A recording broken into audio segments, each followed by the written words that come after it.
would be excused for assuming that I'll be, after an introduction like this, you'll be excused for assuming that I'll be speaking about NFTs and digital collectibles and things, because that's what my startup does. We turn NFTs into boring, everyday business tools. But no. Instead, I thought I'd do a little social experiment today, which I figured might be a little more interesting and a whole lot more useful. Is that okay? You good? Good with that? Good. I'd like to start with this provocative statement that in the future, the real, the authentic, and the human will be more valuable. Do we agree? Do we agree that stuff made by people, is somewhat inherently more valuable than stuff made by machines? I know it's a sweeping statement, but give me some leeway. I only have 20 minutes here. I need some shortcuts. I think that statement is actually incorrect, and it's incorrect for a very simple reason. The simple reason is the stuff made by humans and the real and the authentic already has high value. The only thing that is likely to happen in the future is that this value will increase, probably exponentially, as most commonplace things get commoditized. Kasha's going, yay.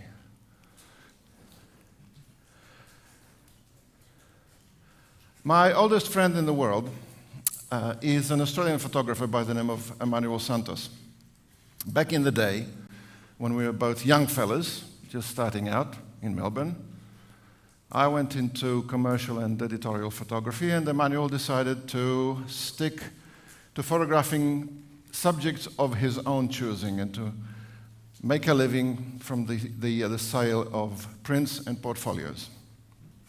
Now, 40 years later, fast forward, in the last 20 years, I've reinvented myself professionally 4 times. And I haven't shot any commercial work in 10, as the digital revolution cut a broad swathe through my business, changed it to a point of being unviable for many professionals. Meanwhile, Emmanuel keeps creating beautiful analog works and keeps selling prints and portfolios to collectors in Australia, in Europe, in the States, in Asia. What does that tell you? My industry, as we well know, my industry, the generally broadly known creative industry, has been through a massive change. We all know this. But the only thing that actually is happening now is that it's the next stage of this process.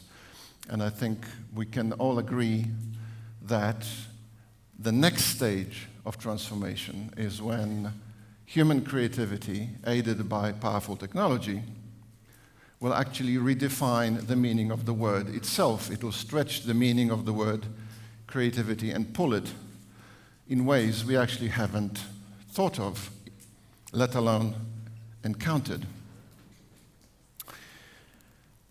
And of course, dystopia, the thing we're all afraid of, has many potential forms, but it has one common denominator. If we fail to look after the human, we get dehumanized by the process, by default. Is this working? No, I pressed the wrong button.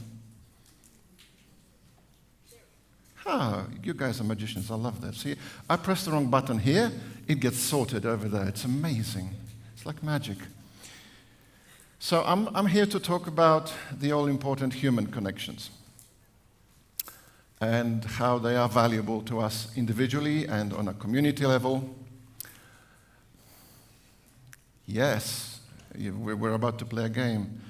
And the role of artists in all of this excitement, and how keeping things authentic and real and human will be good for business. May I ask for your assistance.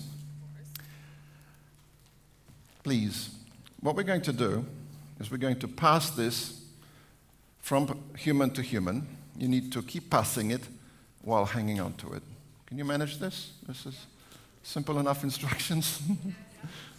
Slowly, no hurry, and no particular order. So, like, whoever wants to get hold of it, please do.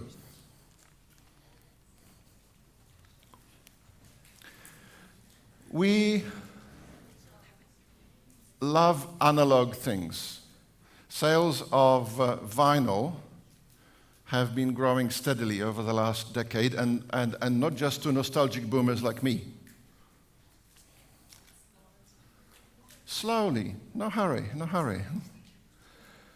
Sales of things made in someone's workshop using their hands and a set of tools, handicrafts and objects made by professional craftspeople.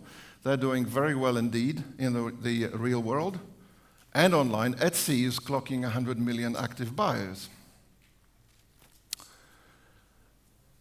Handmade furniture, fashion, jewelry, these are all prized possessions. And of course, anything can be made a cheaper copy. But I love my handmade Damascene steel chef's knives, and I wouldn't trade them for anything. Are you nearly at the end? Yeah. Good. Hang on to the bitter end.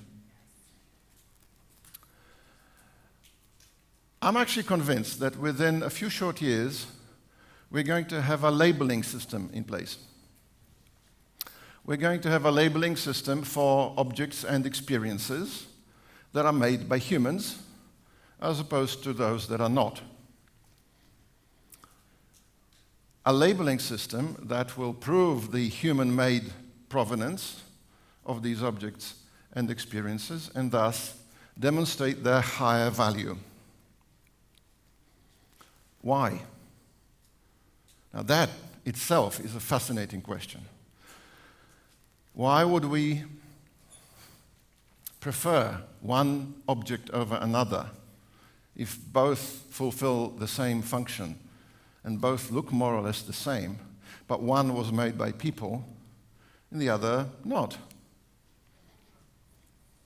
Connection and emotion, precisely that's what's about. And as I will say maybe once or twice today, there is plenty of research that indicates clearly that we love the connection, the emotional connection that we feel with the makers of a thing that's made with love, care, and attention. Who loves surprises? Let's talk about surprising connections. Let's talk about surprising ideas. Let's talk about the nature of what is surprising. Where are you, my friend? Don't be shy.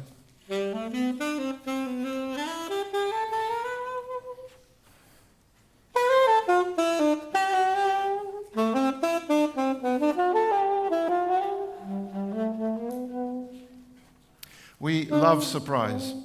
Surprise, which is a good thing to know in our world, is a major building block of everything we take in under the general umbrella of innovation and creativity. Now, does anybody disagree with this? If you do, please leave the room right now.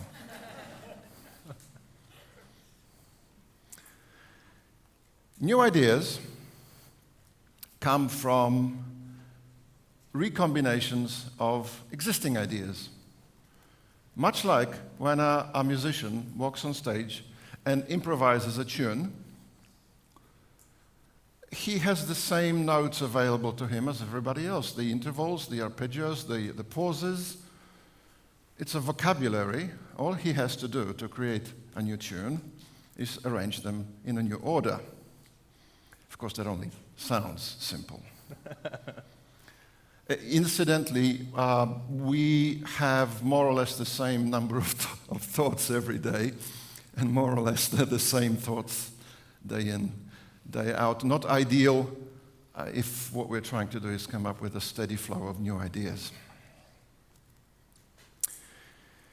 I work with a neuroscientist on one of my projects, and she tells me that there is ample research that demonstrates elegantly that new ideas come from recombinations of existing ideas in ways we hadn't thought of before. What works really well is random input. Random input can come in many forms. For instance, random words. These are a really useful thinking tool, right? All you have to do is generate a stack of random words and use them as you are ideating, as you're working. I carry mine in an old Glenfiddich tube. What can I say? Similarly, random conversations with strangers are another really valuable thinking tool. So here's a thought. When was the last time you talked, really talked, to someone from outside of your own bubble, right?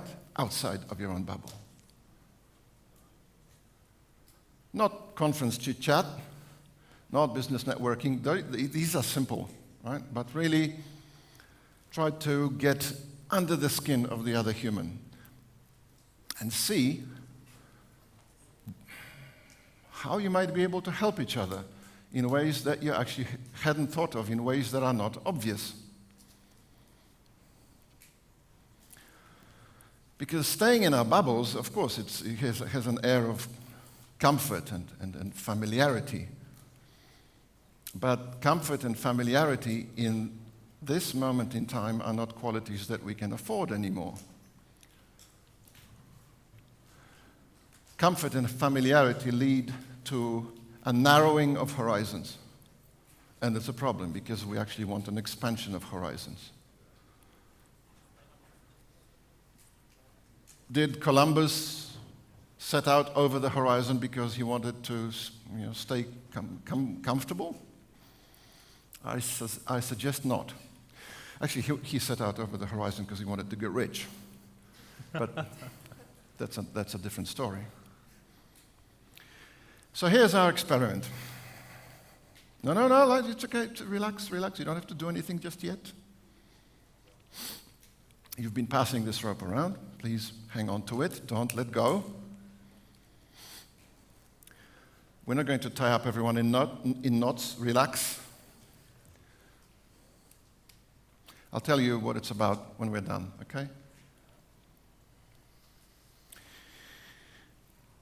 As you can probably start to imagine, it's about connecting with other people. And there's a category of human that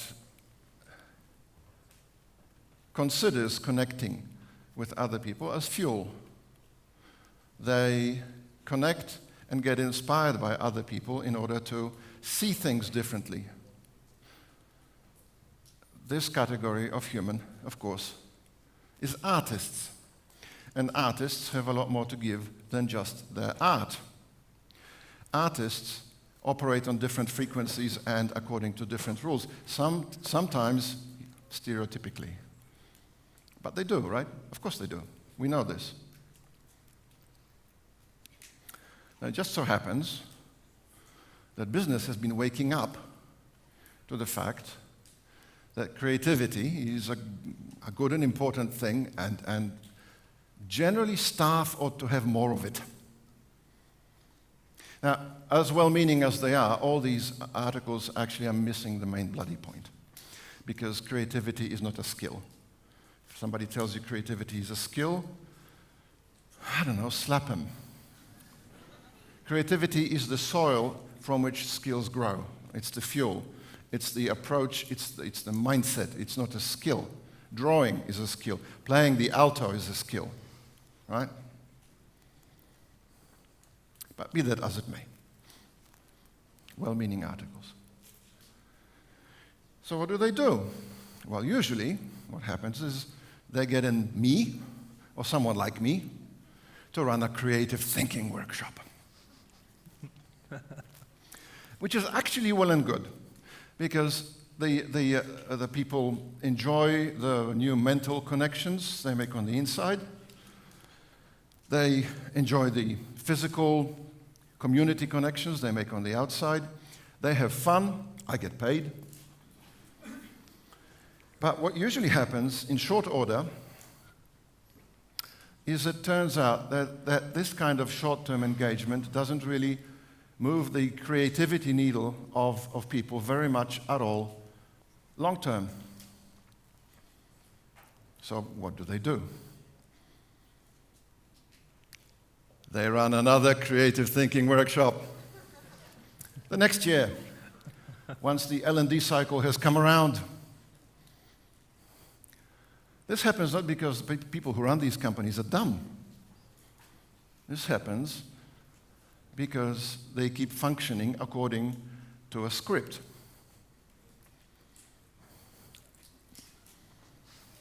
Soft skill training in February, hard skills through the spring, and a nice creative thinking workshop just before the summer holidays.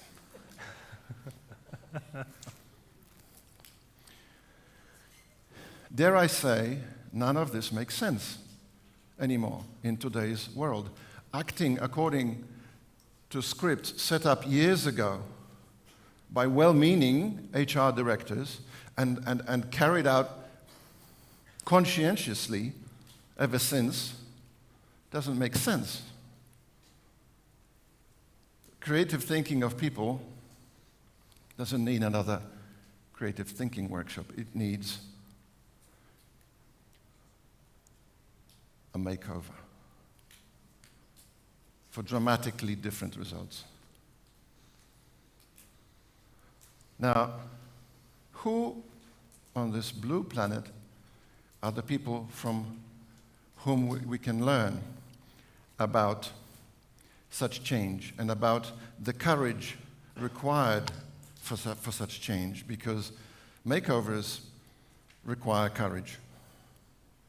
Because makeovers don't say, oh, we'll just do another creative thinking workshop, because that's what fits into the annual program.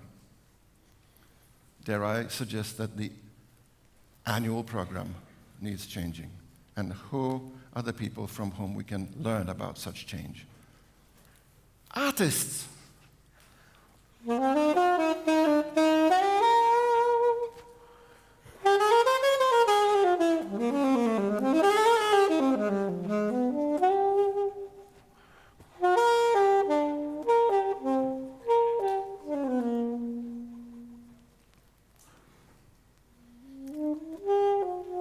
By accessing the raw imagination power of artists,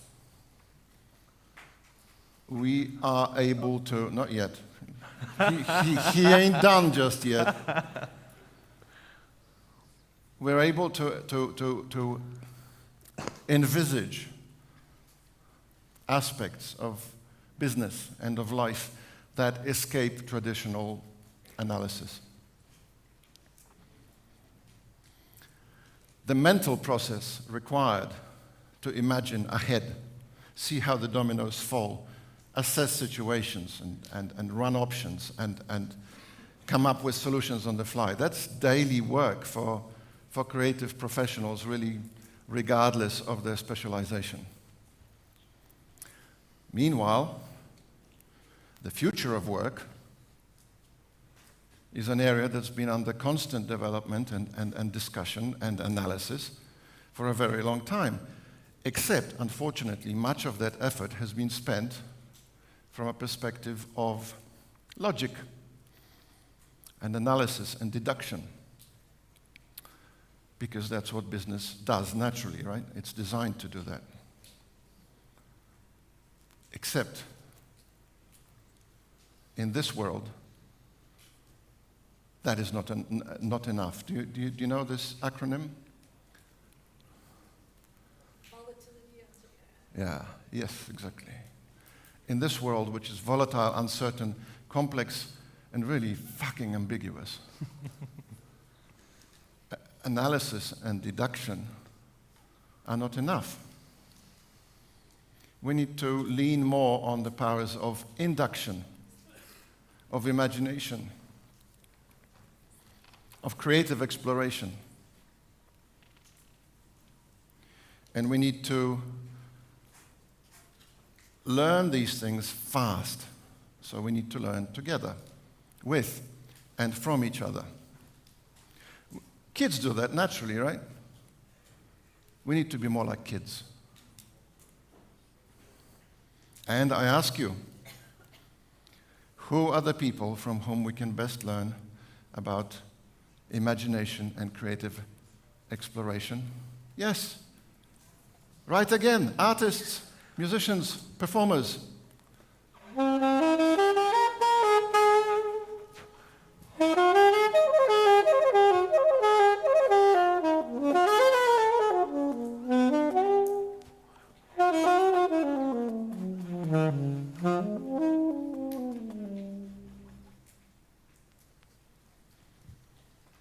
We've seen these diagrams, this is a stock photo, right? In fact, this is a stock photo created by Stable Diffusion, right? Someone using Stable Diffusion. Right? In fact, half of my illustrations in the presentation are, but don't tell anybody.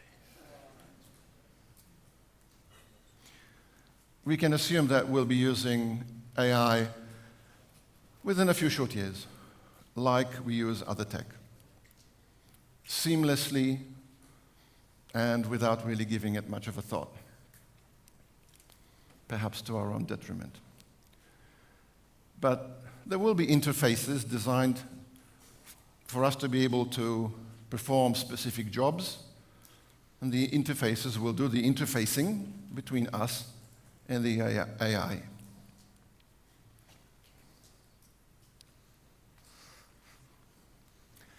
Now, AI will no doubt compress the time it takes to succeed, but it is also likely to compress the time it takes to fail. It's an oversimplification, but given the general level of concern out there, we might be excused for thinking that what is required of us is to be even more mercenary and even more competitive and even more of one of these guys, right? Which may work for a few, like it has done thus far. But I suspect for the many, the way to figure out how to operate in this new world of ours is to work together. Not against pervasive technology, but to see new potential ways in which we can work with it.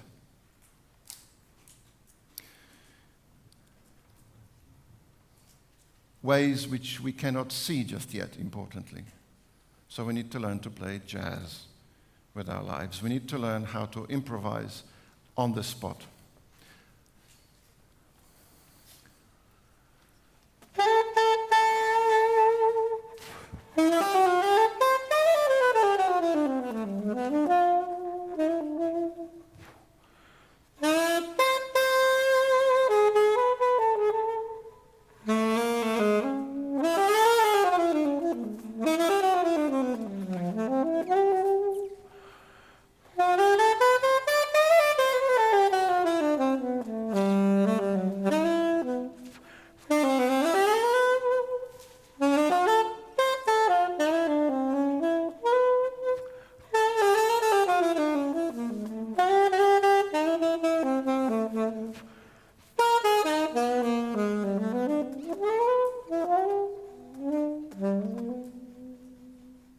Mr. DOKU, ladies and gentlemen.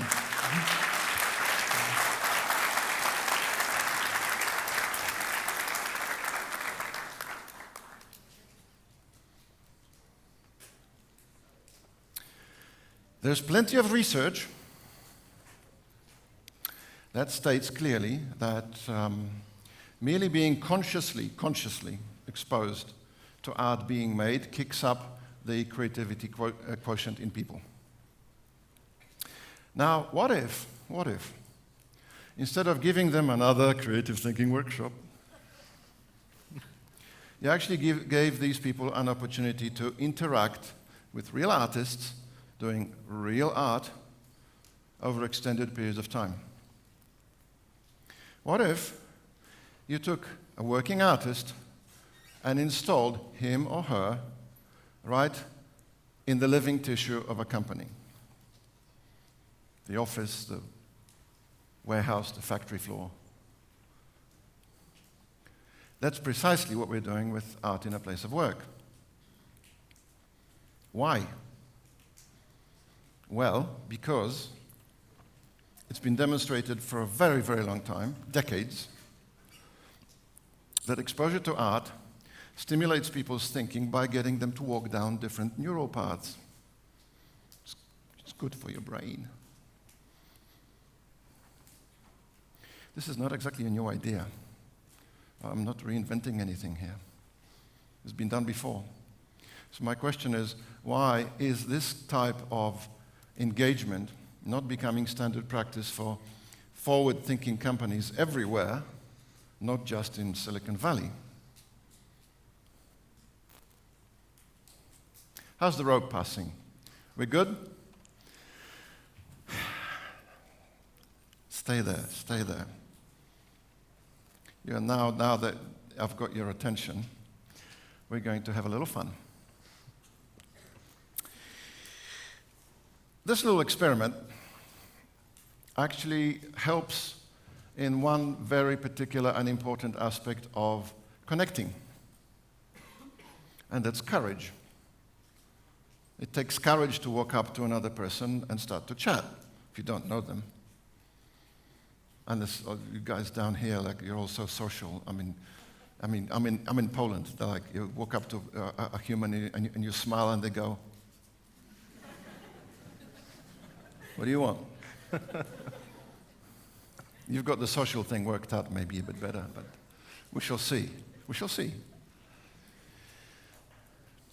Now, you're going to love this. By virtue of hanging on to this rope, the rope of the network, you have all become my ropies. You are my good rope people. And the thing is, by being members of the Ropey Club, get back here, you are automatically empowered to talk to any other ropey about anything at all, provided that it's a real, authentic, and human conversation. Right?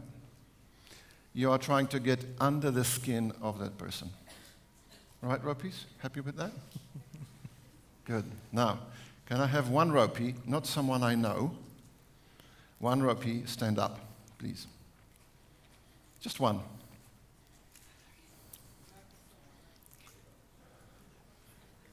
It's okay, you can still, like, I don't really know, other than Kushtim, I don't know anybody, right? Okay, very brave, thank you. You are now the keeper and the sharer of the rope. It's a very important job, so pay attention. Please hand this person a sharp implement. Now, your job, keeper and sharer of the rope. No, don't start cutting, overzealous. Is to gather all the ropies at the end of this session. Yes, you will have to hang on to the rope for a little longer. Gather all the ropies. And then cut the rope into lengths. So each ropey ends up with a piece of it. Right? Now, good. Now, if you can tie a fancy knot, you can all do so.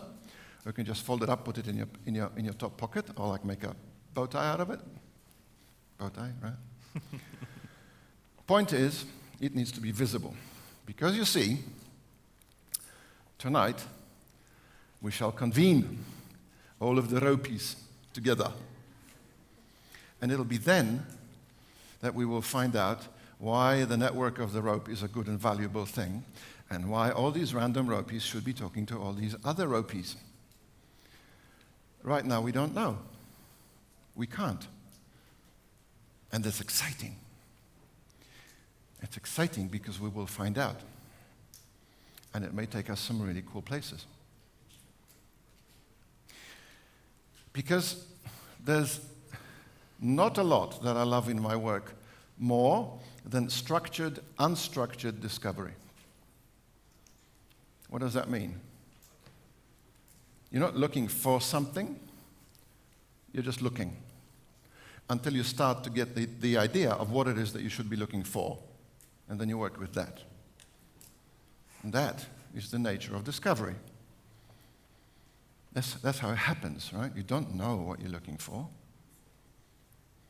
Much like a musician who sits down to write a new tune, he has the same notes available to him as are available to everybody else. So he's just doodling, trying to find the new thing. Yet again, artists point the way. And in fact,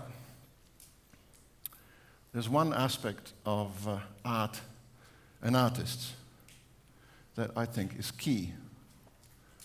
And it doesn't get talked about often enough.